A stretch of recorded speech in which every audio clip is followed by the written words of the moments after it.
Hi, y'all. Uh, Welcome to another one of these. We're really happy to have a lot of friendly faces and some new ones. I'm Shannon, for those of you who are new. For those of you who aren't, you know who I am.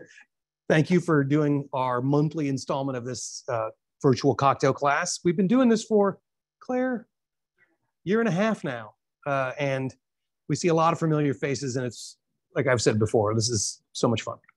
So today, we are going to do our class. Usually we give you a category and tell you just choose whatever you want to do. But today we're doing something different. We've picked a specific product. And I know some of you out of market, John, I see you. Some of you out of market are probably going to have to get something else. And the drinks will be fine. They're going to work. But we're really excited about showcasing the Durham Distillery's Navy Strength Gin.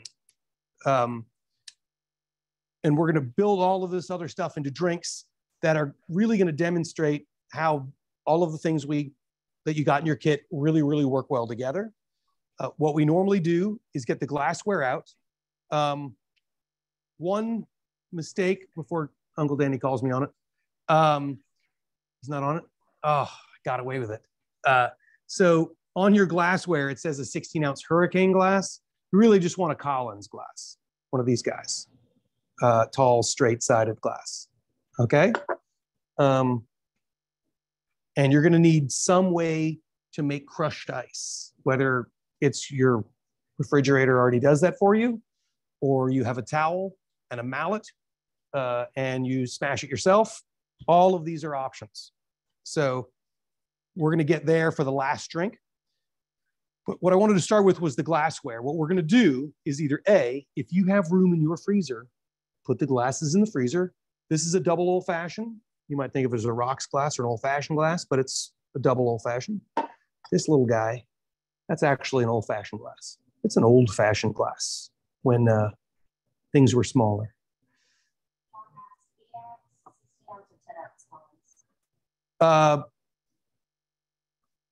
12 to 14 ounce Collins. Sorry. Here's the thing with the size of the Collins. We're really talking about the amount of ice you're sticking in there, right? Because the drink isn't huge.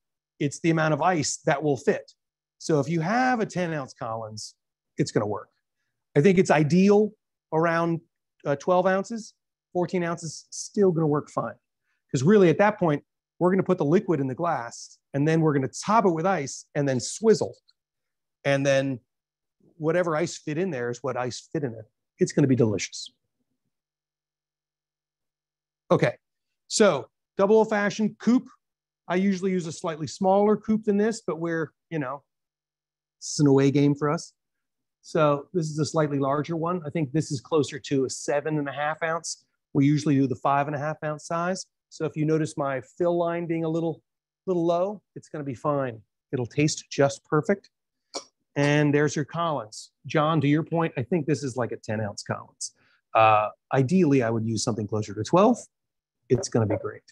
Okay, so either put them in the freezer or just grab some ice, put some ice in there, and maybe some water, and let those glasses chill.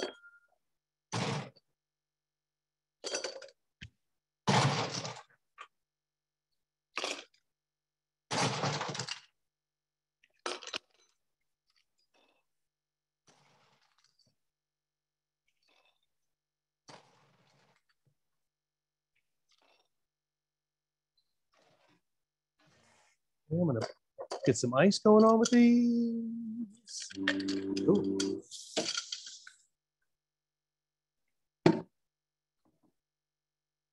Some water.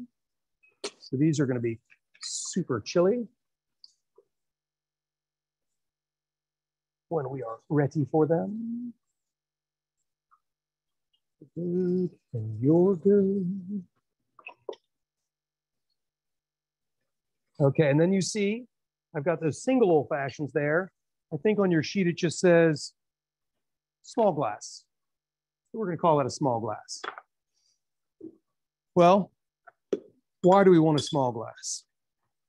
for those of you who've done this before, you know why we want the small glass. So we're going to try this Lillet first. Now, this class is really kind of all about this navy, but we're going to get to that.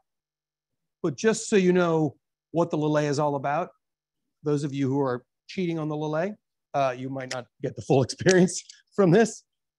So we're going to just try a half an ounce in the glass.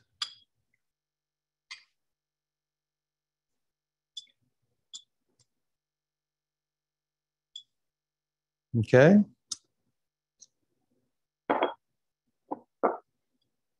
And then we're just going to put that right over here. We're going to look at it against the paper so you can see right through it. It's clear, easy to see.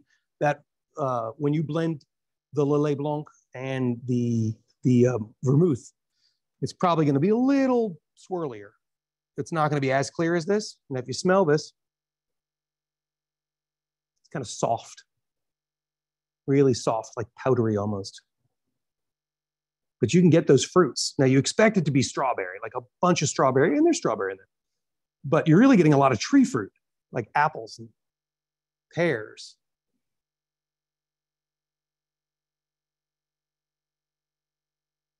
Oh, lovely. And then a taste.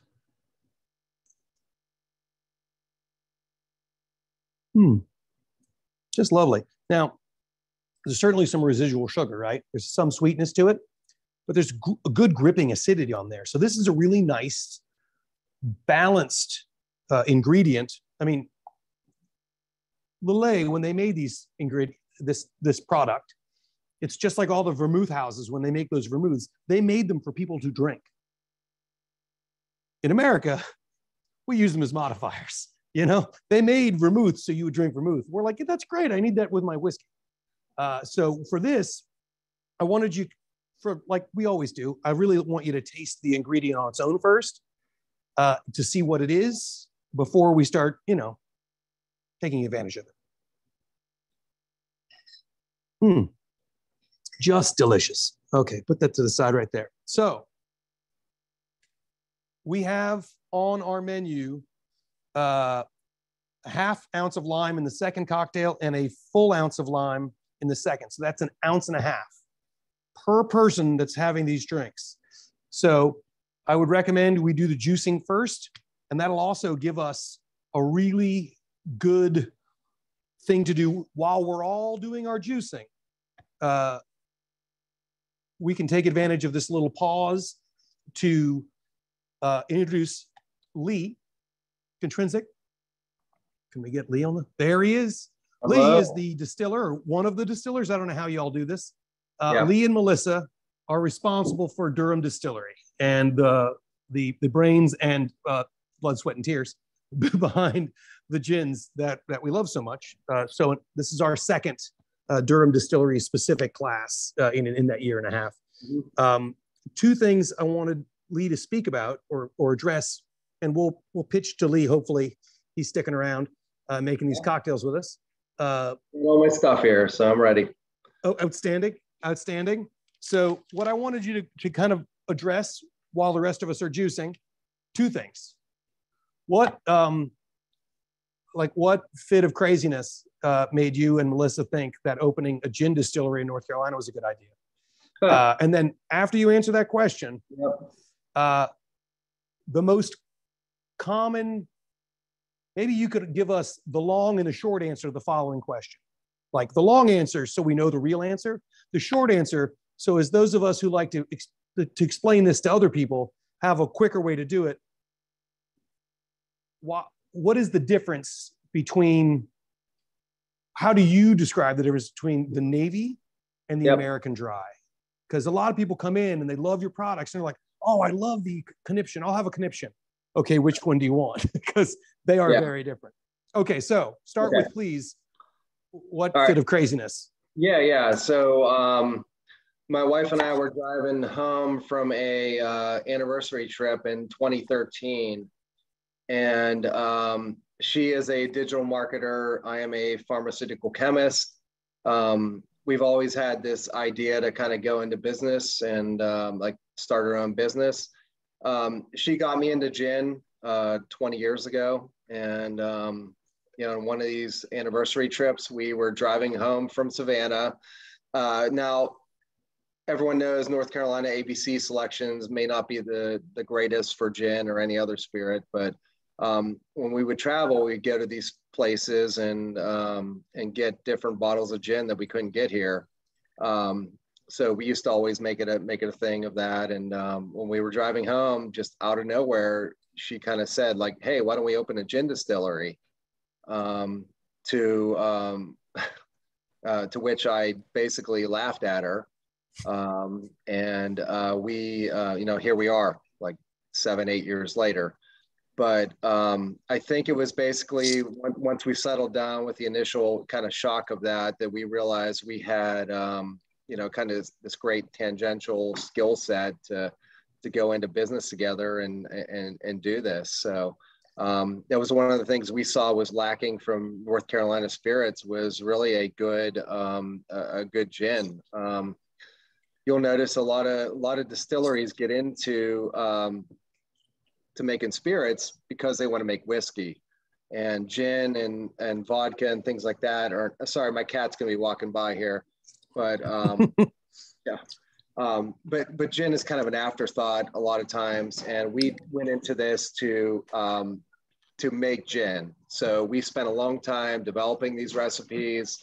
When we opened in 2015, the only thing that you could do when you came into our distillery, we could only sell you on was a neat sip of gin. So we knew that going in. So we worked a long time to make sure both these gins finished cleanly and smoothly. And okay. Sorry, my boys are here making noise. But yeah. So does that answer the question, you think, of why? I think it answers the initial question, like okay. what fit of craziness incited this. And I should have known that although Melissa likes to play that she's the reasonable one in the relationship, I think we all know that that's not the truth. So if you could now give us the long answer and then the short answer for when people say they come into like Alley 26 or they come into any of the places in town, because we all carry your product now, as we should. What's the difference between the American Dry and the Navy Strength? Yeah, so getting back to opening a gin distillery in the South was, we always wanted to have a gin that was more approachable for, let's say, the vodka drinker. So the American Dry was always designed to be what we call, or what people call, a contemporary gin or a Western gin. So the juniper that whenever we opened the distillery and had people come in for tours, we asked who had a bad gin experience, and it was like 80% of the people raised their hand because they were dealing with bottom shelf gin. So we wanted to make sure that with this American Dry, this was going to be an offering that the juniper would take a backseat. So it was not like licking a pine tree. This would be more of your, like a workhorse gin. And what differentiates us at Durham Distillery is we use a two-step process. We use vacuum distillation to distill cucumbers and honeysuckle flowers. And then those are blended into our gin base off the pot still. But really the American Dry was designed for sort of a vodka drinker. If you make a Moscow Mule with vodka, great, or not great, but if you use the American Dry, you're going to add a little bit more to it, but it's not going to have that kind of piney London Dry-esque notes to it. So, and then whereas the Navy Strength, we knew that going into this, we wanted to have a gin lover's gin. So the Navy and the American, although they have the same name, only share 3 botanicals. An interesting story is we wanted to name them differently because of, just like what Shannon was saying, that people say they want Conniption, but you got 2 gins here. Are they the same? Are they not? Like Plymouth Navy Strength and Plymouth Navy just has less water in it. It's the same botanical blend. So we wanted to have a different type of gin. And actually, it's funny, we wanted to name the Navy Strength Loose Cannon. And a lot of beer fans may know there's a Loose Cannon IPA, I think, out of Michigan or one of these northern states. But so we weren't allowed to do that. So we just stuck with Conniption. But anyway, the difference between like the Navy strength is going to be more of a savory note. So American Dry, I mentioned, cucumber, honeysuckle, fresh, floral, really, really approachable. The Navy strength is geared towards gin drinkers. So juniper, yeah, so we got juniper, coriander, caraway, bay leaves, rosemary. All those botanicals are kind of juniper adjacent. So you're trying to cook, you don't have juniper, maybe use rosemary. So it was that type of thinking that got us into developing a recipe that would play up the juniper in the gin. Cool. That's excellent. That's excellent. And I will say, so, again, sorry, one more thing. Yeah, just 57%, Navy strength, 57% alcohol. Be careful if you have it. But the beauty of that is not that it's 57% alcohol, is that I can cram a lot of flavor into it. So this gin is way more flavorful than our American Dry gin. If I tried to put this much botanical intensity into our American Dry, it would be cloudy because the gin could not hold all those oils. So that's the benefit of having a higher proof gin. Splendid. Excellent. And a great point about chemistry there. People don't understand that's why a lot of great absinthes are also high proof, because you can't put the oils in low alcohol stuff. So, but to your point, we're going to start with this first drink. And to your point, if y'all are looking at it, this one's going to be a Lillet forward drink, right? It's 2.5 ounces of Lillet, just a half an ounce of this gin, half an ounce of strawberry syrup, 3 dashes of Peychaud bitters, and some soda, right? But like he said, this is a flavorful, bold gin. So even with just a half an ounce, the gin will not get lost in this drink. So here we go. This one we're going to build right in the glass. This is something you could do at home easily when you're having a bunch of people over and you don't want to be like fussing over each drink. This is an easy one. So if you have big ice, you can use that.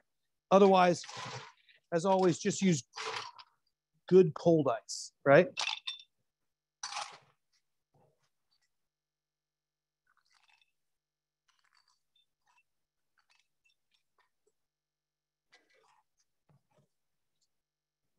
There you go.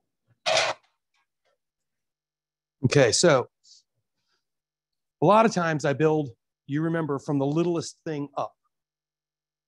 So that's what I'll normally do. This I'm going to do backwards, because since I'm not shaking or stirring or any of that, I'm just going to build in this glass and then give it a little stir. The heavy stuff is going to fall to the bottom naturally anyway. So I'm going to start, unlike what we normally do, with the largest ingredient first. So it's 2.5 ounces of the Lillet Rosé, or that blend you made. Just 1.5 on that side of the jigger for me. And this is a 1 ounce jigger on this side. So, and because I have people here that are giving me the evil eye. Yes, yes, yes. I hear you're parched. Okay. Oops, don't do that. And then a half an ounce, just a half an ounce of Navy. Worry ye not, it will not get lost. Hey, Shannon. Yes, sir. Unfortunately, this week, some of the local stores mentioned North Carolina ABC were out of Navy. And this is my shocked face. Yeah, I know. It's happened before. And as you know, we always have Navy at our house. Yes, yes. I think you were part of the reason. Well, maybe not you, but maybe another member of your household is part of the reason that we did this. Yeah, I know. So I have the American Dry Conniption. Okay. Should we modify anything or just go with it and be done? For this one, don't modify it. Okay. For this one, you don't modify it. What you're gonna get a really tasty drink, but to Lee's point, it's just gonna be different, right? It's not like cucumber and honeysuckle aren't gonna like strawberry. Like I can't. Those all get along great. So your drink is gonna be delicious, but someone in your house that really likes gin might miss a little of the piney aspects. Got it. Thank you. Okay, yes, I know. You give your father grief on your own time. Okay. John, thank you for your support. We appreciate it. And we're as frustrated as you whenever ABC is out of our product and we have plenty available everywhere. So, yeah. So far in the glass, we've got 2.5 ounces of Lillet, 1/2 ounce of the Navy strength gin, if we're lucky enough to have it, 1/2 ounce of strawberry syrup, and then 1, 2, 3 dashes of Peychaud. 1, 2, 3 right on top there. Now it says olive optional. I am going to take the option. I'm just going to take a nice wet olive, no brine, just a nice wet olive. Just the amount of brine that's stuck to the olive is enough brine. I like a little salt. It really does well with savory flavors, and everything Lee just discussed was savory. Also, a little salt from the brine is good with fruit. So not so much that it tastes briny, but that it, like, we're using salt in this drink the way we use salt in food, to make it taste more like itself, not to make it taste salty. Okay? And then it says a lime wheel. So we all know how to cut a lime wheel, but I'm going to go ahead and do it right now. I'm not going to put this on the edge. I'm going to put this right in the drink, so I don't need it to sit. But if I did want to sit on if I did want it to sit on top, I would make a little slit right across the top like that. So just so you know how to do it. And then I'd go 1/4 inch there and just make a little wheel. Here we go.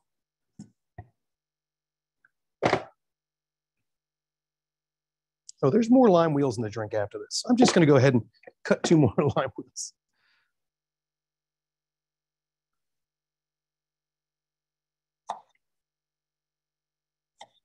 Okay. Stay over here. Now, I'm going to take my spoon. I'm going to go like around 1, 2, 3, this, that, and then just bury the lime in there.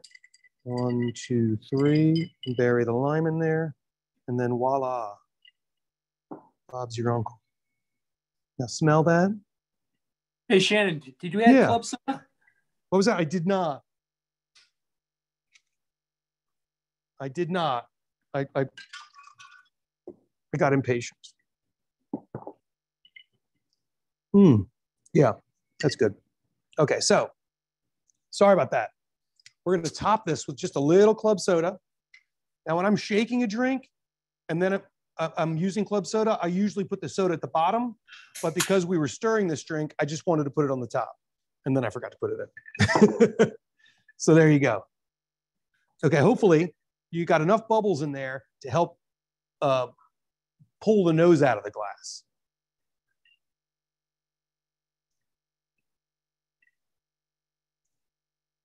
So really easy, really refreshing. The gin doesn't get lost, does it?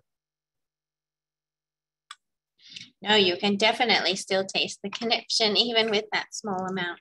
Even with that small amount. So usually we start these classes with something a little more spirit forward, right? We'll put mostly booze in a glass, stir it a little bit, or stirred cocktails usually first.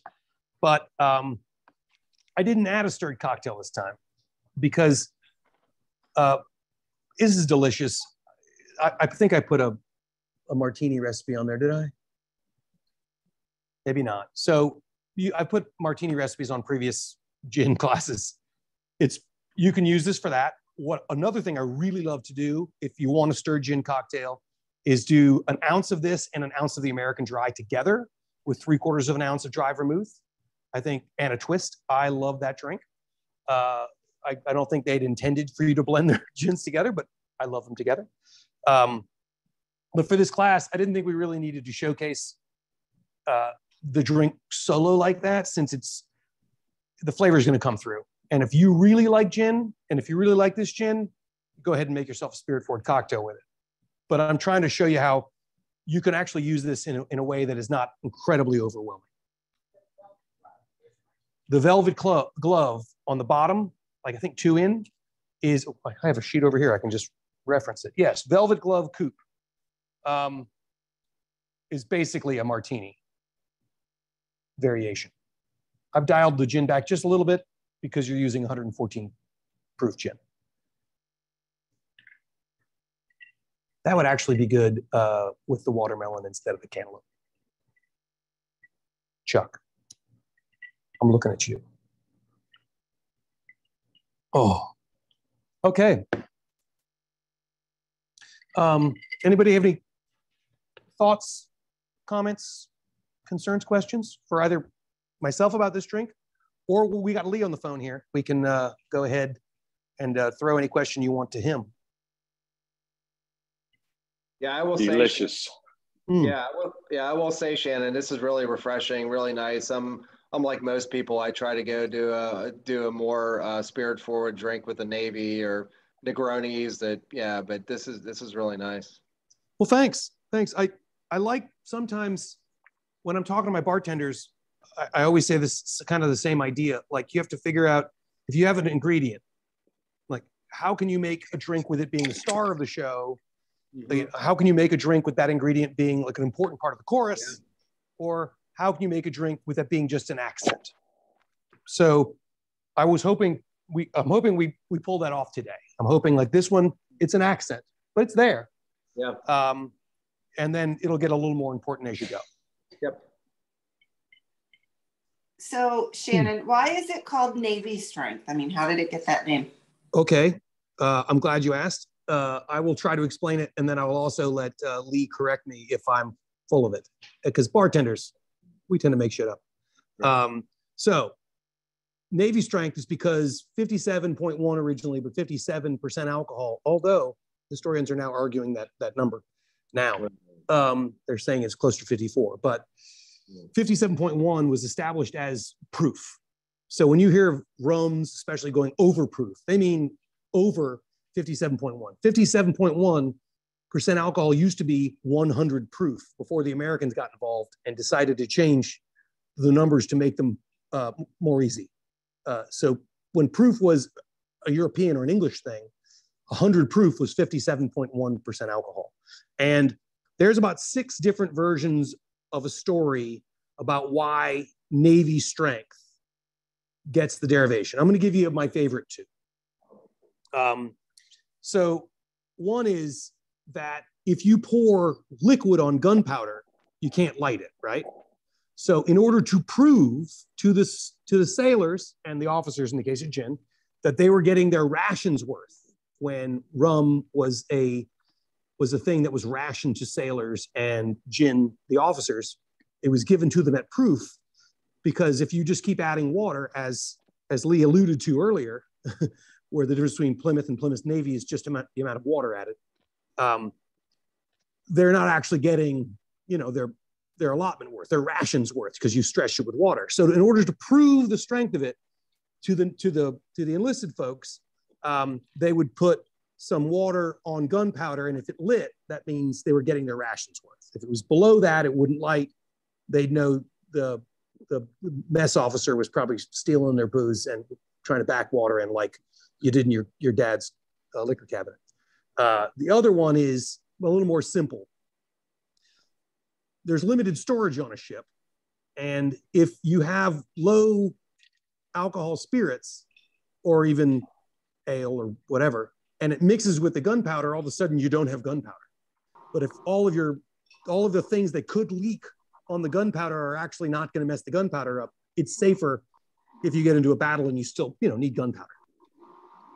So those are some of the legends, lore around it, but it basically goes back to when the British Navy specifically gave rations to their sailors and officers. And that is the requirement. So Shannon? Yes, sir. This is Keith here. I'm sure you're going to ace your test in Chicago. Oh, thank you. But if necessary, I still have some friends there. Oh, good. That might want to talk to the judges for you. I'm pretty sure the judging's already done. Okay. Thank you, Pete. Lee, did I mess that up too terribly? No, that was perfect. I think that's what it was. Is whenever you mix something like this with the gunpowder, if it emitted a blue flame, which is So to back up a step, like 57% alcohol is the point at which the alcohol becomes flammable. That's why we put a little explosion. If you look on the inside of your Navy bottle, it's more of a warning label than anything. So the liquid becomes flammable. So I think if it emitted a blue flame, like Shannon was saying, that was your proof that you had your rations were valid, or whatever you want to call it. Yeah. Groovy. I've got a question. Okay, John. Lee, I went on one of your wonderful distillery tours some years ago with my father and have vague memories that I really hope are accurate, because I definitely repeated it to other people. Was fig ever something that was done in the vacuum distiller? That's right. You're right, John. And so the Navy strength gin, we like I mentioned earlier, we use a combination of vacuum distillation and pot distillation. We vacuum distill figs in our rotovap. The sugars do not distill because of their molecular weight. The sugar does not. It's too heavy, but we get a lot of the essence of the fig, and that seems to round out the Navy strength a bit. Like I said, I wanted to make these gins almost sipping gins, so the fig seems to help round out that Navy strength gin. Thank you, sir. When you didn't mention it in the list earlier, I was like, oh God, was I? No, I already had too much. No, not enough. I know you've been a supporter of us for a long time, so we appreciate that. Okay. What was I going to I was just going to tell you something, but the next drink is going to be a Coupe drink. And we're going to make, as we were talking about earlier, this one is going to be more, the Navy's not going to be so coy. We're going to use a goodly amount more. So I'm going to dive right in unless people say they're not ready. Yep. Okay. I'm going to dive right in. Okay. So we're going to go back to our old methodology of building from the bottom up. So we're going to start with a couple of dashes of Peychaud bitters. There's the Peychaud. We know the red Creole bitters from New Orleans. It says optional. I'm taking the option. Half an ounce of lime.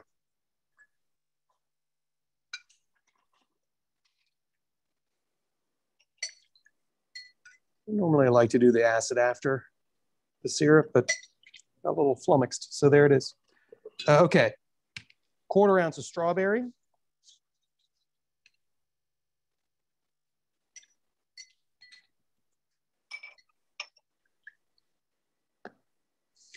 And 1/4 ounce of cantaloupe, unless you're Chuckatati and you're going to use watermelon. The sheet says 1/2 cantaloupe. Should we do 1/4 or 1/2? Sorry, I misspoke. Half. Read the sheet is correct. Thank you, John.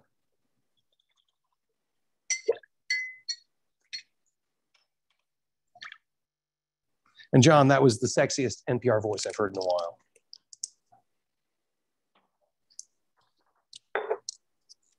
Almost sounded like you were calling a golf tournament there. Outstanding. And 1/2 ounce, if my eyes don't deceive me, of rosé, of the Lillet Rosé.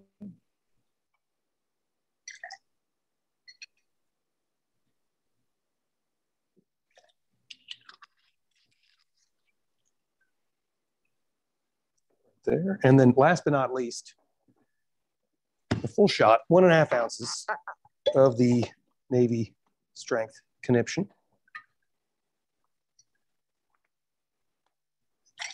As I said, this will not get lost.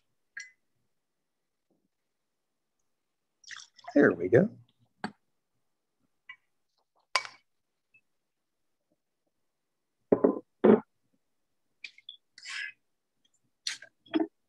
I'm going to go ahead and taste it, make sure. I'm sure. Okay, I got my Coupes. I pulled them out, so I'm ready to pour into them, right? I've got my, this here. I've got my fine mesh strainer because I'm going to strain the ice that I chip into these drinks. And I've got my julep strainer. There we go. This is the fine mesh. Oh, sorry. This is a Hawthorne. Wow. First day with a new tongue. This is a Hawthorne strainer. And this is the fine mesh strainer. Thankfully, most of you have done this enough times where you know I'm wrong.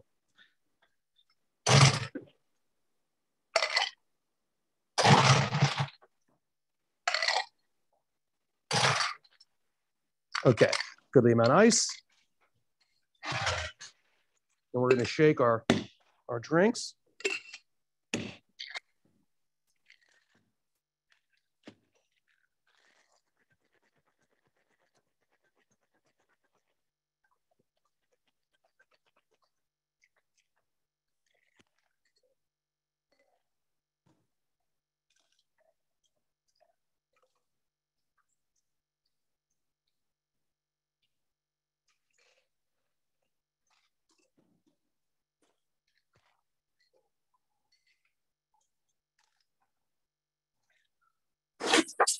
There we go. Shannon, I'm really sorry we're losing you. We sort of think you maybe went a bit fast there. Can you so sorry. Just back up a little? We've got all the liquids and we're starting to put in ice. Okay. So you put the ice in, you fill up your mixing glass with ice, like that. Yep. Liquid is in there, fill it with ice. You take your shaker tin, yep, put it on top, give it a little tap to seal. It's helpful if you have either rubber or cloth or something so you don't break the glass. And then metal facing bottom, give it some shakes. I like to shake about 24 times. But don't, none of this like limp stuff. Like shake it like you mean it. Especially since you're dealing with something with bold flavors. It can use a little dilution. And what shaking is doing is both making it cold and introducing water. So shake with the ice, shake with the ice, and then we're going to strain. Then you're going to strain it through. Sorry, let me do that again for you. You're going to use the Hawthorne strainer on top. Hawthorne strainer. A fine mesh strainer. Hawthorne strainer on top of the tin like this. Yep. Fine mesh strainer over the glass, and then pour straight through like that. Excellent. Thank you. Thank you. So sorry, I didn't mean to go too fast. And then I'm going to take my lime and just touch the outside edge of the glass with the fruit and then put this down here. So the first little sip is going to be a little bit limey and racing. I said limey. There we go. There I go. How are we doing? How are we doing? I can't really see. Lee's at it. Lee's at it. Oh, there's the lime. Okay, y'all. Cheers. Smells good. Oh, yeah. That is exquisite. Oh, thank you so much. So these drinks, more so than our normal class, are really going to be dancing around the same flavors. You know, we're just going to kind of start on one end and end on the end, but it's all about technique and proportion, right? Because all of these flavors really work well together. So depending on what stop on the train you like, you're pretty much getting something very similar, but you can see that these are very different experiences.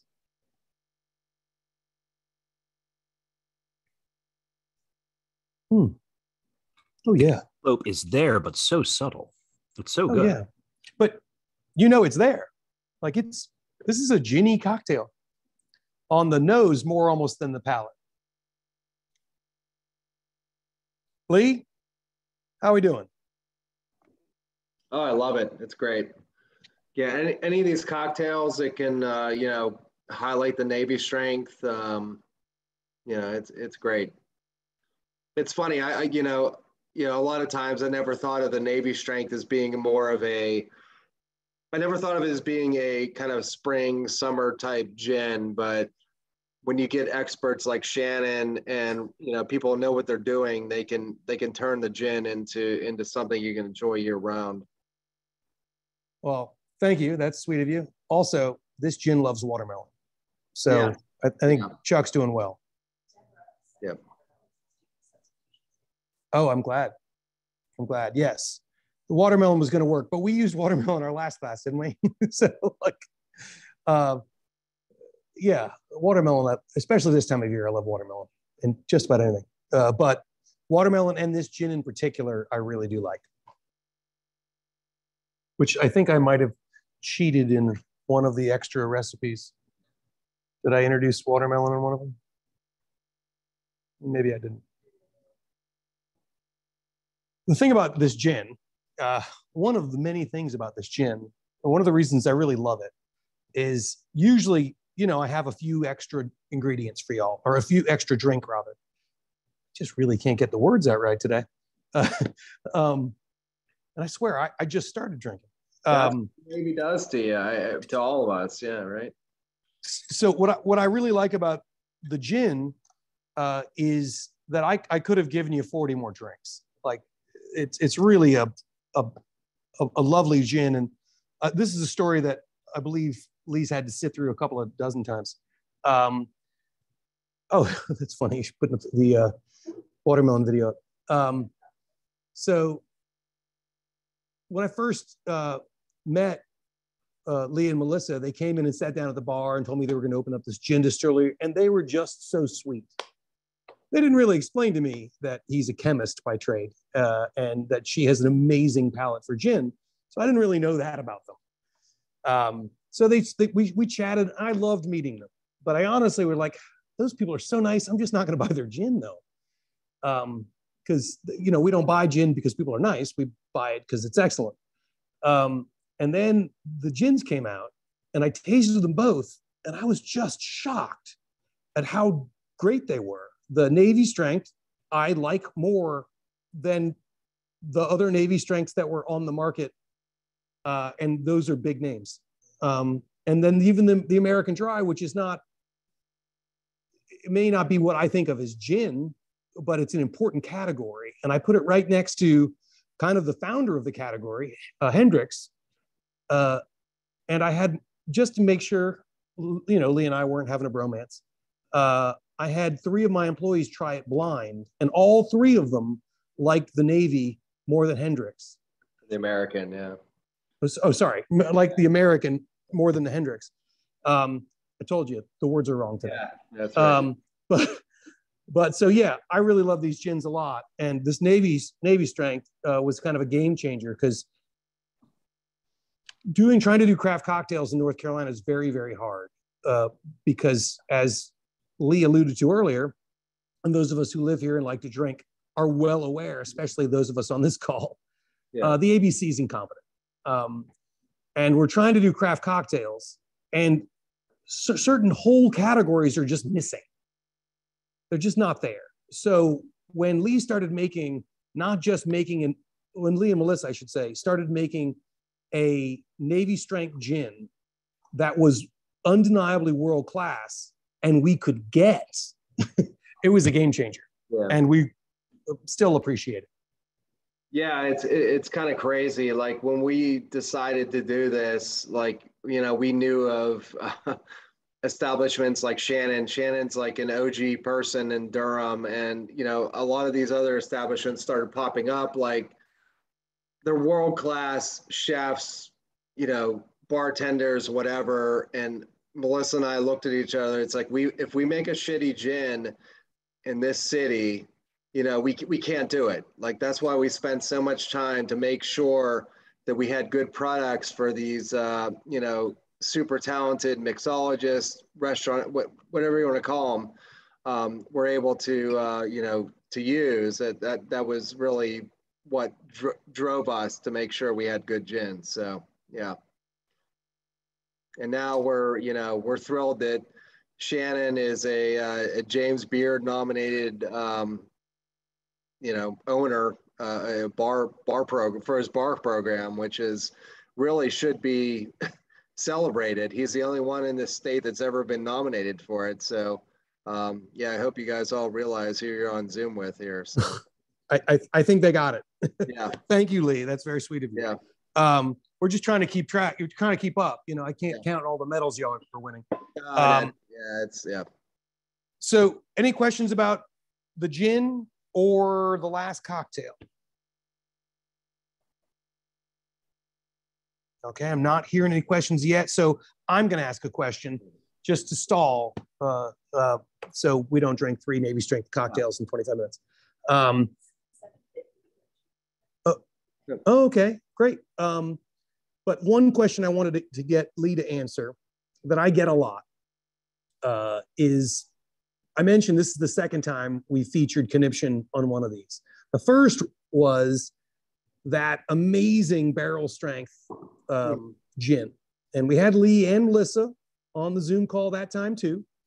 And the idea at that point, now this was, thank you, John, was this is pre-understanding supply chain dynamics of the pandemic, endemic, whatever you want to call it now, reality.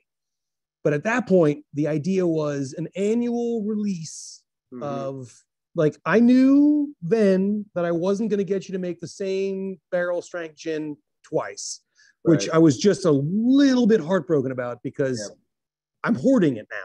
I can't drink it all because I'm afraid I can never have it again.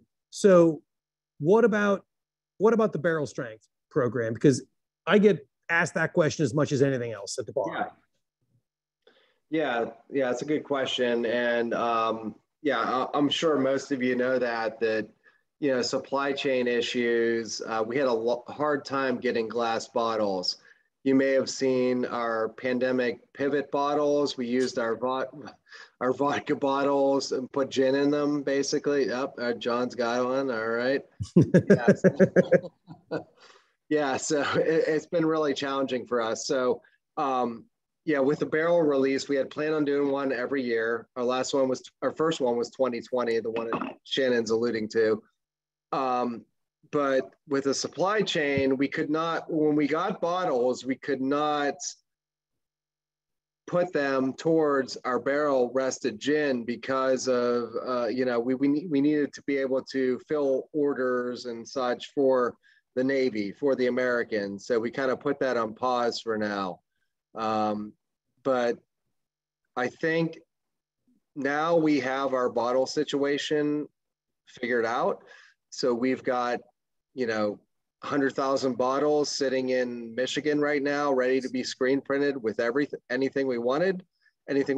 So, so I think hopefully that barrel rested program will come back later this year or early next year.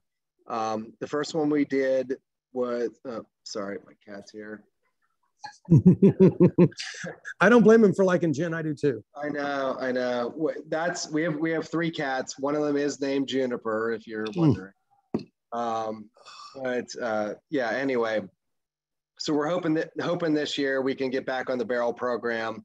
Like Shannon said, I took the first one, which was bourbon barrels. We're hoping to move forward. Melissa's going to take the next one with her own recipe, and I think some wine barrels, some cab barrels or something. And then I think every year we're going to try to just have fun with it and do different barrels and see what we get out of it. Yeah. Outstanding. Well, I speak for myself selfishly. I can't wait because that first one was good. I don't know how I'm still surprised. Like, I love everything you do, so I don't know how I'm still surprised. Yeah, it's funny. With that Addie, what? I was going to say, Addie has 6 bottles. Right? Ridiculous. Yep. You hoarders. I did. Absolutely. Because the same reason. It's like they're not going to make it anymore. Then I want to get stuff. Okay. Took a trip to the distillery and loaded up. I'm making a trip to Hillsborough. Are we going to be able to get Conniption in Massachusetts? Yes, actually, we just launched in Boston. So if you send me an email, just lee@durhamdistillery.com, I can get you some locations where it's available.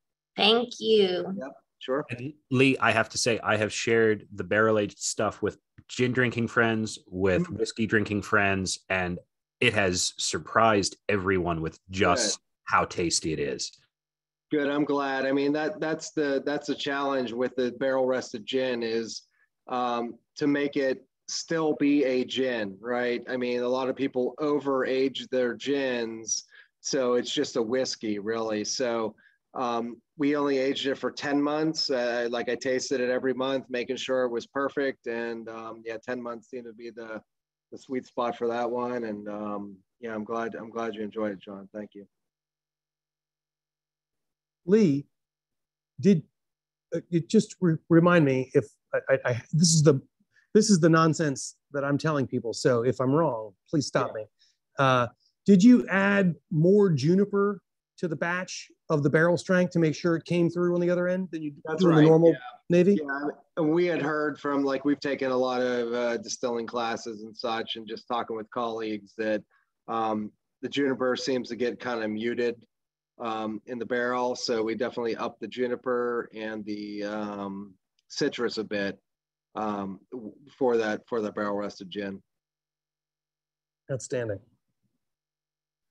Okay, well, it's time for that last drink. And as with every time we do this, the last one's usually the most ridiculous. So this time it's going to be the same. So this last one's going to call for crushed ice, which means I'm going to need Claire Catati to help me by getting me a clean towel. I'm going to go ahead and rinse off my tools, get ready to make this last cocktail. So this one we're going to need crushed ice for. Hopefully a lot of you have easy access to crushed ice. If you don't, you also can follow this time-tested methodology of just beating the crap out of it with something large.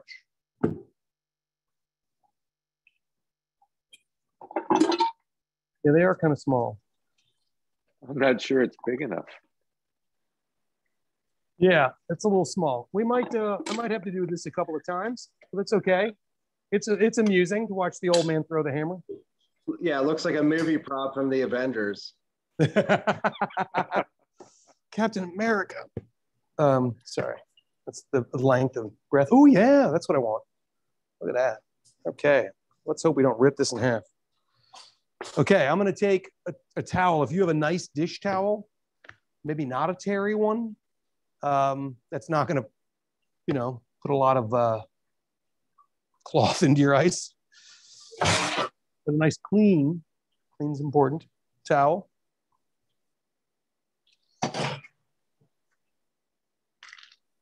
Some good cold ice.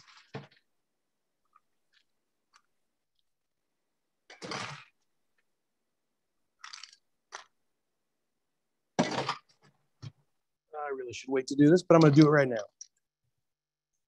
And then you just wrap it on up and then beat it.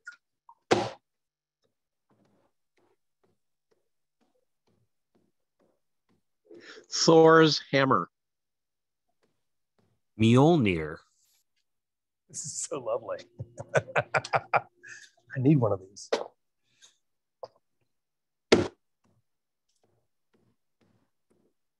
Whew. If you're having any stress in your day, this is really good for it. I'm watching this and just dreading your thumb, Shannon. Me too. It's curled. My thumb is hiding carefully in the rest of my fist. Okay, I think that's going to be good enough. Now, we'll put that aside. We're going to take our Chili Collins glasses. We're going to look at our swizzle here. So a swizzle is a thing you do, right? It's an action. It's a verb. I'll get into the history of it after I make this drink. So we're going to start where it says, I'm just going to actually call the ingredients out because we're going to jump around a little bit. So I should say chucatati. Either lean into it and just substitute the watermelon for cantaloupe, or it might actually work better and really bring out the strawberry if you substitute the proportions. So like if you use a half an ounce of watermelon in this and an ounce of strawberry, okay? That's just a Chuckatati reference. Everybody else, please follow along. Okay, a half an ounce. Grabbing the wrong bottle. Half an ounce of strawberry.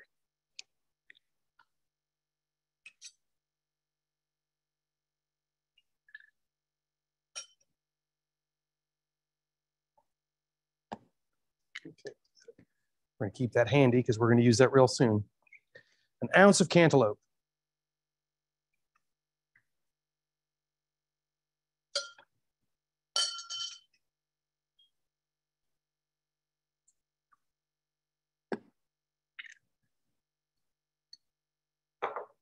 Okay, now we're going to reach for the Lillet again. Half an ounce of Lillet.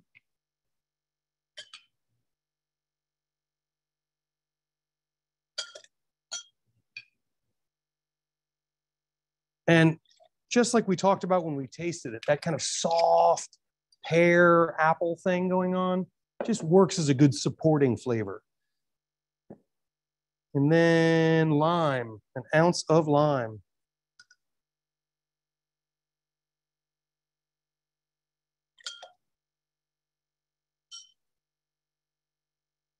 There you go. And then, ooh, it says Swizzle. Ooh, no, I almost forgot the Navy strength.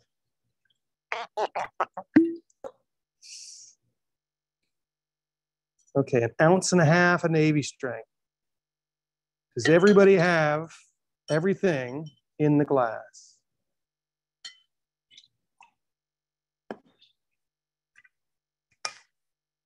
Okay. So now what I'm going to use is a Swizzle stick. Put that in there. If you don't have a Swizzle stick, but you have a long spoon, put that in there. Either way, you're going to make it work. Then you're going to take that ice very carefully, because it was hard fought to make. And you're going to put it in that 10, 12, or 14 ounce Collins glass, whatever you have access to. You're going to leave some head space.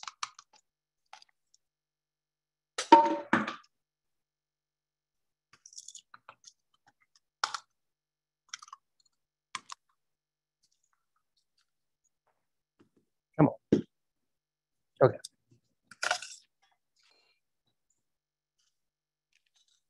There you go.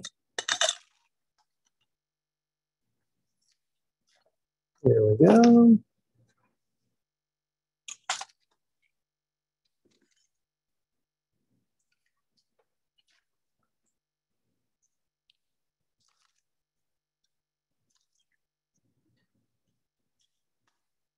Okay. So you get the idea there. So now this is how you swizzle. Ready? If you have a swizzle stick, you just take it between your hands and you just turn it up and down. So this became popular with cocktails starting, I think, the 20s or 30s in Trinidad, because they used to use sticks like this as their cooking implements. So when they started like building fancy hotels for people who were tourists who were visiting, and they're making drinks behind the bar, they just used the tools they were used to using, and it kind of became iconic. Okay, so then we've swizzled, and then it says half an ounce of strawberry syrup. So that's why we left our strawberry syrup handy at the ready, if you will. Actually gonna do this. Before I put the strawberry syrup in there, I'm gonna put the straw in. Right on top. You'll see it kind of like bleeds nice down. For those of us old enough to remember the old tequila sunrise trick. Okay, and it says strawberries. So got a strawberry here. Now we've done the garnish before where we've sliced and just cut. But I think for this one, we're just gonna go for it, right? We're just gonna put a big hunkin' piece of strawberry on the edge of this drink.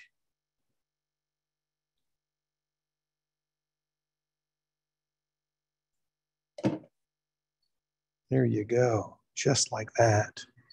Enjoy.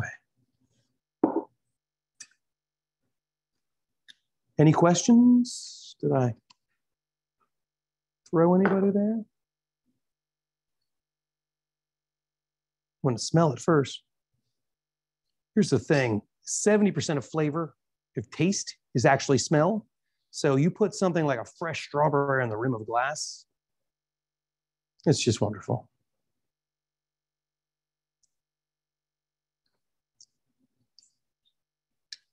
Yeah? Okay. Yeah, my mom just called me a jerk. Okay, she said it tastes like you're at a soda shop. Okay. Do we have any questions, comments, concerns about that one? I will say that the one to the right of that is basically just a cleaned up version of this one that's just all about strawberry. Like if you're like, okay, this is great, it's got some nuance, blah, blah, blah. I want strawberry, goddammit. The one to the right, the strawberry gin swizzle, is just gonna bring the strawberry. And who doesn't want that to happen? Okay. Yeah, this is amazing, Shannon. This is delicious. Thank you. Thank you, John. Shannon, this is most excellent. Now, for my Chicago friends, could you get back your Thor hammer and just... Now I can take a photo. Oh, Got okay. it. Perfect. Okay.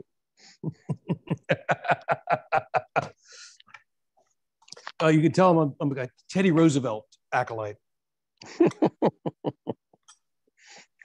And Shannon, a more general comment. I really appreciated you making 2 of each drink this time because I didn't feel like I was constantly behind. Ah, okay. Okay. No one is more excited to hear you say this than Claire. But my mom is here as well. So I knew there's sharing. There's sharing going on. Okay. Any comments about this one?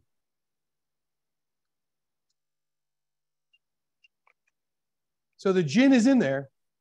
Balance. But it's very good. It's the best of the lot. Oh, okay. Is it supposed to? I agree. This is the best one. Okay. Hopefully there's a third of the group that disagree, 2/3 of the group disagree with you. I'll disagree. We I like like the the middle one. Outstanding. Diane and I like the middle one. I Okay. like this. I also really like the middle one too. Yeah, Okay. the middle one was good. Yeah, I love the second Ask one. if this was- This one is very sweet. Is it This one's supposed sweeter. to be? Yeah, this is definitely sweeter. Okay. So Yeah. Number that's 3 the is thing. candy. Number 2 is delicious. Okay, great. Oh, that was good. I love it. I love it. See, here's the reason. This one's sweeter. Hold on. I mean, So no, this plain. one's sweeter, definitely. So for some folks, clearly enjoyed that, like preferred that. Some folks thought, oh, I like the second one because this one's too sweet. I appreciate that you're hearing this from each other, because usually bartenders get to hear, oh, this is terrible, it's too sweet. It's like, okay, for you. So let me make you a drink that you will like. So let me make the folks who thought they liked the second one more, I might be one of those folks, and give the folks that thought this was a little too sweet this little bit. If you take a half an ounce of the cantaloupe syrup out, it's going to be right at your level, I think. It's going to be right where you are. If you sneak in a couple of dashes of Peychaud, it's going to start tasting more and more like that second one, just on ice. But So, like there's ways to move things around, and the kind of demonstration that we tried to pull off here was about ratio and about like different preference. So I'm really glad that there's disagreement. Well, and no one said they liked number one best, and I did like number two best. I liked number one best. Okay. Well, I liked number one a lot. It was very nice, refreshing summer, not too heavy. And so that was actually, it was delicious. Although I'm glad you like that, Chuck. So here's a point about number one. In about a month, when the average temperature is like 95, I think number one's going to look a lot better. Yeah, I think that's Thursday, Shannon, if you've checked the forecast. Oh, I didn't. Oh. And just glad you're not west of here where it'll look nice at 95. Okay. Oh. Okay. One is my favorite. One is your favorite? Yeah. We vote. And then three. And three. What was that, Jack? What was that? Jack Allison? Same page. Number two, is okay. One, I'm at between 1 and 2. 1 and 2, okay. You got Sean, two I gotta votes say, I had you pegged for a number 3 gal. I have misjudged you. As much as I love the crushed ice, it is a little sweet. I still really am enjoying Okay, it. well, as I said, Allison, you can just back down next time. Make the same drink, use half as much cantaloupe. So Shannon, over here. Watermelon, because this was last minute for us. So Yeah. we did the watermelon is like awesome with the gin. I Like think the flavors are great. Watermelon and this gin really love each other. But if it's too sweet for you, literally just back down on the sweet. Yeah, we were thinking maybe if we just left off that last half Floater. ounce. The float, yeah. We were gilding the lily there. Well, we just trust your judgment. We want to make sure we make it the way you. I appreciate that. I Sure. appreciate that. I hope you didn't think I misled you. Of course. No, it's delicious. It's delicious. But yeah, so but the whole point of doing these things is to arm you with the ability to make them to your palate. Right. Like now that you know what you like about it and what you don't, you can fix it and make it, the South Florida classic. Yeah. Well, this is probably pretty South Florida, just the way it is. So No, it's not a vodka soda. That's true. It's not a, yeah. It's not Okay, a sorry. martini. I'm cutting over somebody. So Shannon, over here, the guys actually went like 3, 1, and then 2. But the ladies were just gaga over 2, which is surprising to us because it was the most gin forward by far. Okay, well, the ladies in my Hey. presence are all about 2 as well. Overall, congratulations on the James Beard. Yeah. Oh, thank nomination, you. man. Appreciate it. Appreciate it. We're going to find out on Monday. I have a sneaking suspicion of the result, but I keep getting yelled at for not being an optimist. That is awesome. Thank you. Thank you. We're really proud of it. We're really happy. You should be. That's like really up there. That's on a real Crazy short. great. So Shannon, if you win, do we now have to call you Mr. Healy? You just, if I win, I'll still clean the elevator. More importantly, does the cost of the class go up? No. That's good. Yes, it does. No, Prue. It doesn't. The cost of class doesn't go up, but we're going to have to insist you get the ingredients. Get the ingredients. So Claire, help me get the cantaloupe syrup to Boston. Okay, we'll get it to you. And I make my own syrups usually. So Okay, do what you So got to do. Shannon, how many finalists? 5. Okay. It's a national category. Keith. Yep. That's a great question. Thank you, Keith. Good for you, and congratulations, and best wishes for tomorrow. Thank you. Thank you. It's Monday. We'll be in Chicago for it, which is good.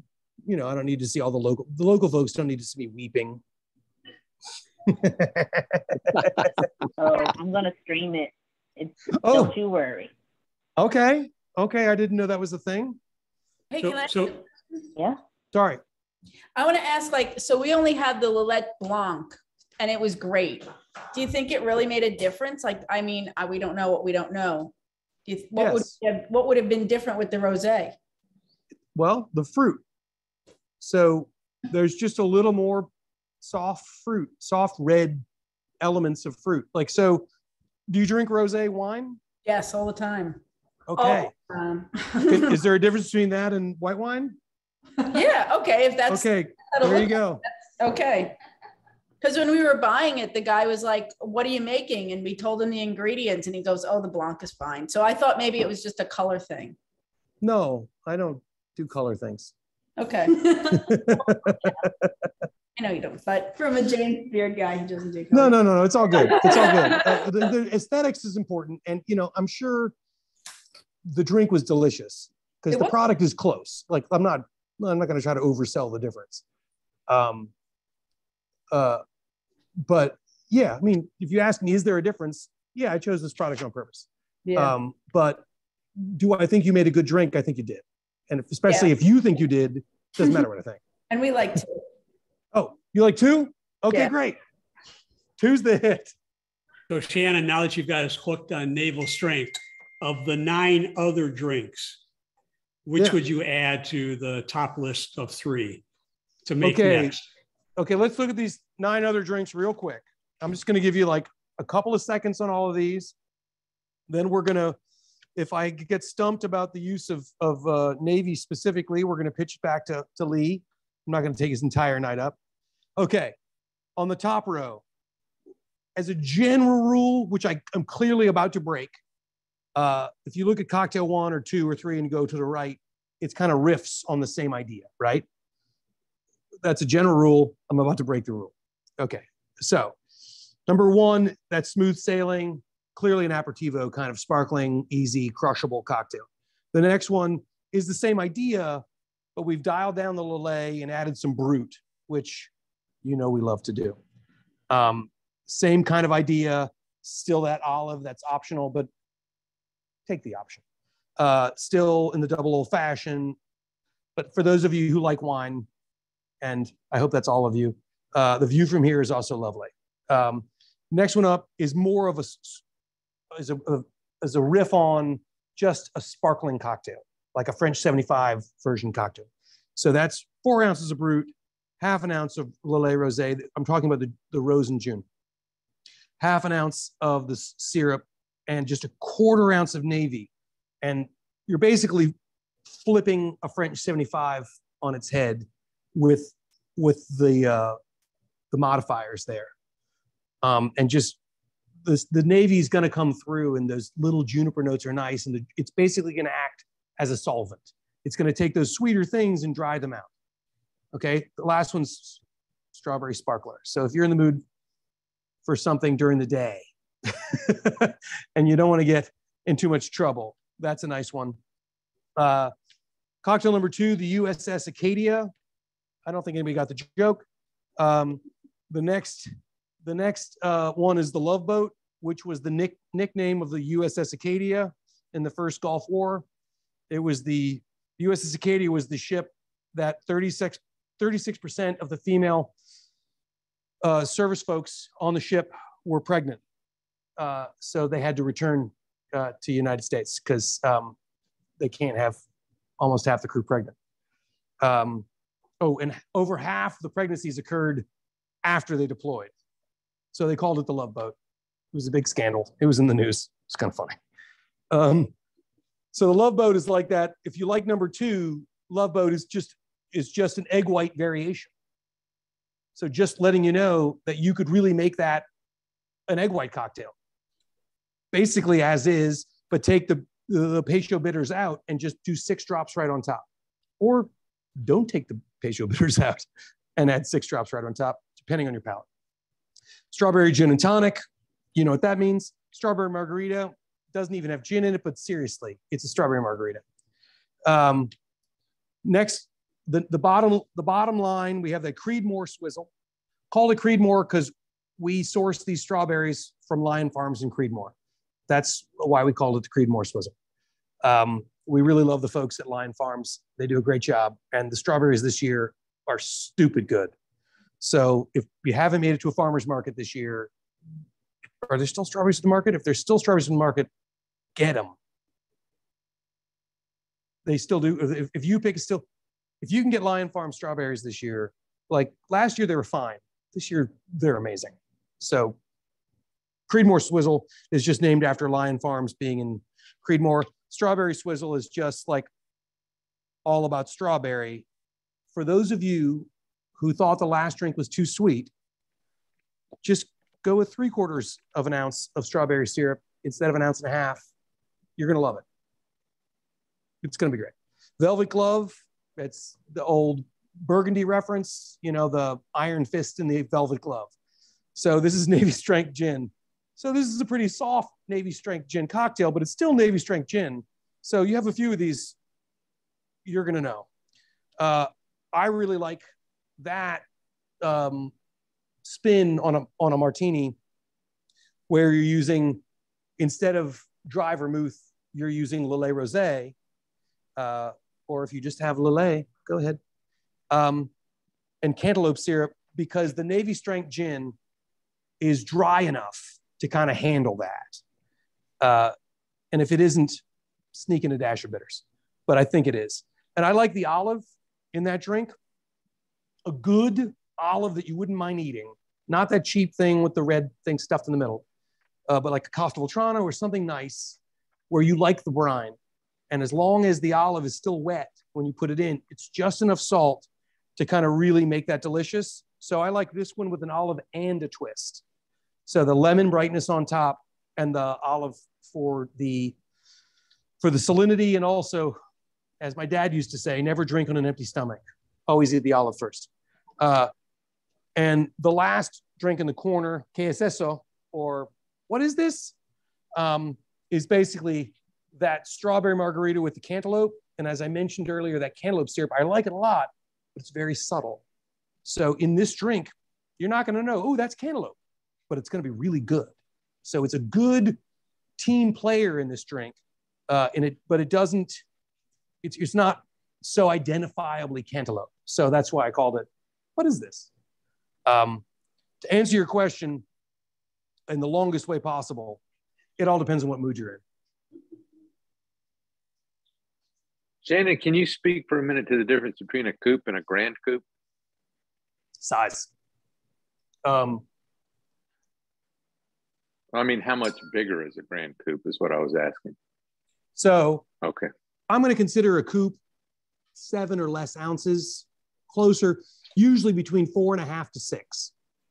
Grand coupe, usually you're not going to see less than 8. Okay. And they might just call it a coupe, but make sure when you're buying coupes, you get the volume in the description. Because if you want a small one, you don't want this huge thing. And if you need enough room in your glass for an egg white cocktail, you don't want a small one. Gotcha.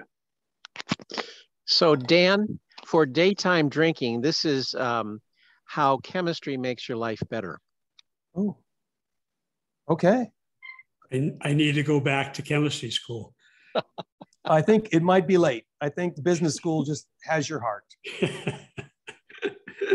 Lee. Yeah. I don't want to keep you on here all night. I've already stolen all of your time. No, it's fine. It's great. Let me know. Do you have any thoughts on the last few, the last cocktail / the last little bit of conversation? No. I mean, I think the cocktails we made are great. I was with a lot of the folks thinking the last one was a little on the sweet side. So yeah, definitely. So I got my mini bottle. Whoop, I got my mini bottle of Navy right here. I was gonna turn. You just adjusted it. I like it. Adjusted it there, and yeah. So, but no, other than that, it was great. Yeah. Yep. Okay. Well, I mean, I like you. Does that bottle go through TSA? Yeah, not anymore though.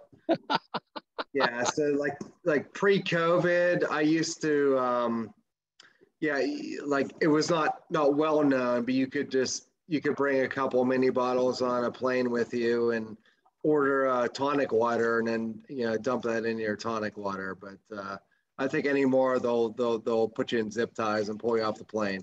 They probably might get mad. They might get mad. Yes, I think we have a mutual friend that used to bring all of the ingredients in miniature, because Oh, you can yeah, get little airplane bottles of Conniption gin, Mhm. but you can also get little Angostura bottles just in case. Yep. I know a tonic syrup that's available. That's right. And No. I know gin and tonics with a little dash of Angostura were his jam. Yep. No, I remember sending you a picture one time. I took a bottle of Navy and a bottle of the Alley 26 tonic on a plane, and then just ordered some soda water, and then made my own gin and tonic on a Southwest flight. Okay, yeah, I guess we both know you. I wasn't gonna out you, but okay. Yep.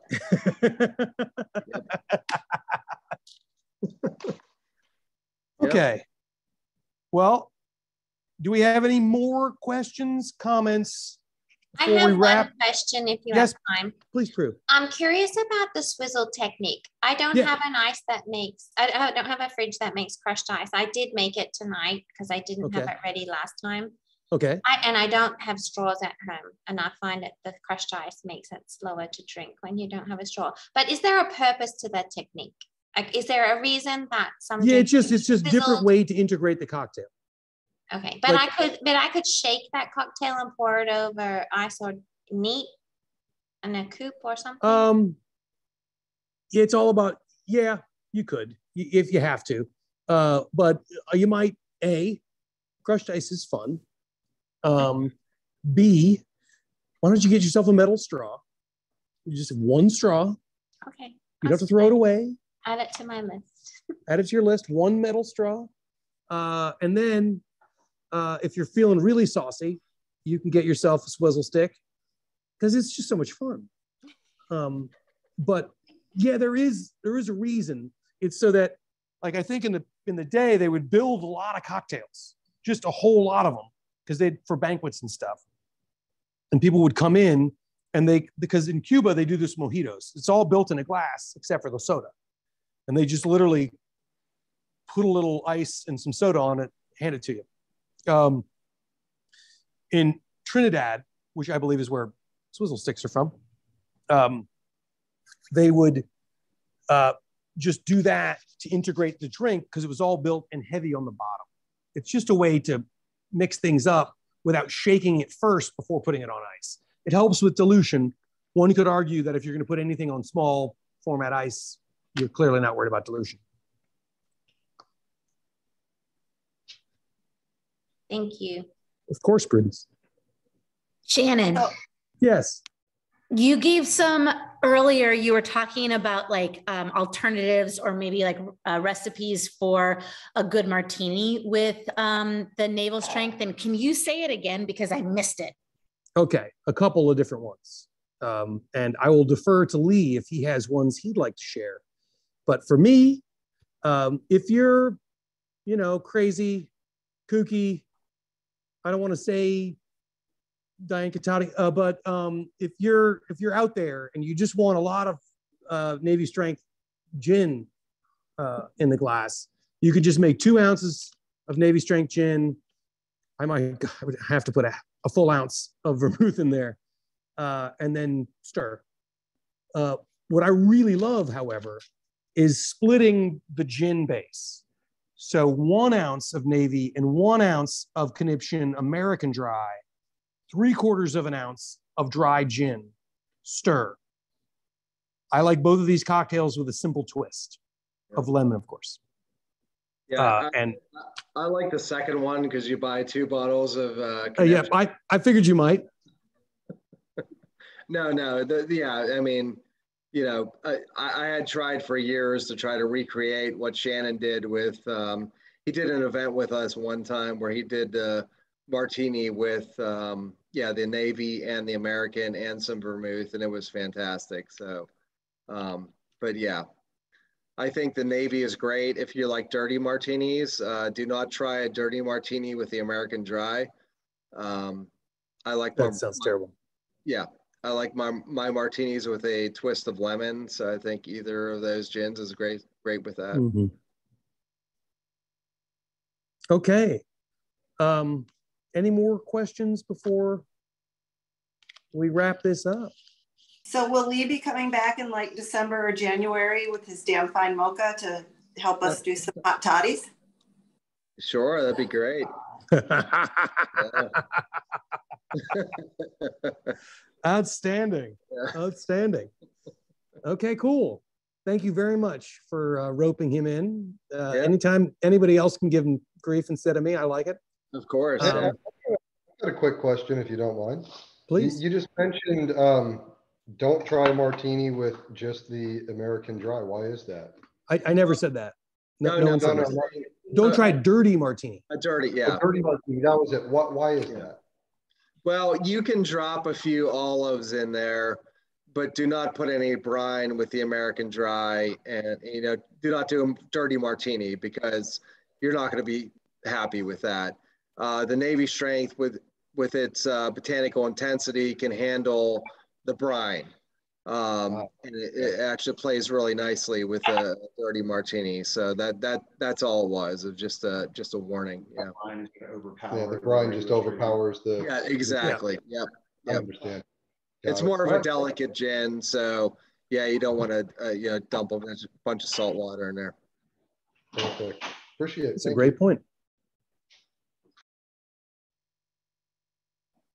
Okay. Well, first of all, I would like to thank everyone for doing this tonight, joining us, especially, or not especially, but as well, a special nod to Lee. Thank you very much for joining us and talking to us about your gin, which clearly you have a lot of fans on the line here. I'll be on next time to celebrate your James Beard Award. So okay. You are always welcome. That's right. So we've been talking about the next one being frozen drinks, which if that's what we do, and I think that's what we're going to do, unless we hear an open revolt, we're going to do that with kind of a disrespect to the idea. Normally we just pick one spirit, but since a lot of y'all have done a bunch of these, you have a lot of spirits. I'm getting the idea that you have a good liquor cabinet. So we're going to go ahead and probably mix it up. Does that sound good to everybody? Oh, great. That sounds good. Alcoholic snow cones. But can you add an equipment list to the ingredient list so that we have the appropriate equipment? So what you need, what you're going to need ask. is a blender and probably some ice trays. We're going to do a better job this time. I know we tried that one time. We weren't clear enough. We're going to be even clearer this time. But some ice trays. Let us know a couple days ahead of time on the ice, and we can even make it at home before the class. I love it. I love it. We'll do that. Yeah, because our freezers may not be what your freezer at the bar is. So got it. Heard. I have a single person's fridge. Look how I'm taller than my fridge. So okay. Come on. Okay, but do you have a freezer? Yes, a itty bitty freezer on top of the fridge. Okay, so can your freezer fit 3 ice cube trays? Ooh. Yes, I always keep a lot of ice in the freezer. It can't fit 1.5 liters of vodka though. Oh, okay, that's okay. You can keep those. You can keep those warm because you have all that ice. So Shannon, question. Yes. So I do not have a blender. I have a bullet blender, so I can't control my speed. It's fast and also fast. Okay. Well, I might suggest to you make sure your ice is not too big. Oh no, I tend to crush my ice and then throw it into the thing. Oh, you're good. You're gonna be great. You're gonna be great. Good. Thank you. You're gonna be great. Good. Is frozen drinks and crushed ice, like could we crush the ice like we did today with the big hammer? You can, but the frozen drinks are going to be in a blender. Okay, we can make it work. Yeah, you not have a blender? It died recently, but we have a little substitute, so we'll be fine. We'll be fine. I was just okay. You're gonna make it work. Okay, I love it. I love it. Oh, just so you know, I don't know how they do it in Florida now. It's been a while since I got my driver's license down there in the 80s. But I don't know that you had the right daughter behind the wheel.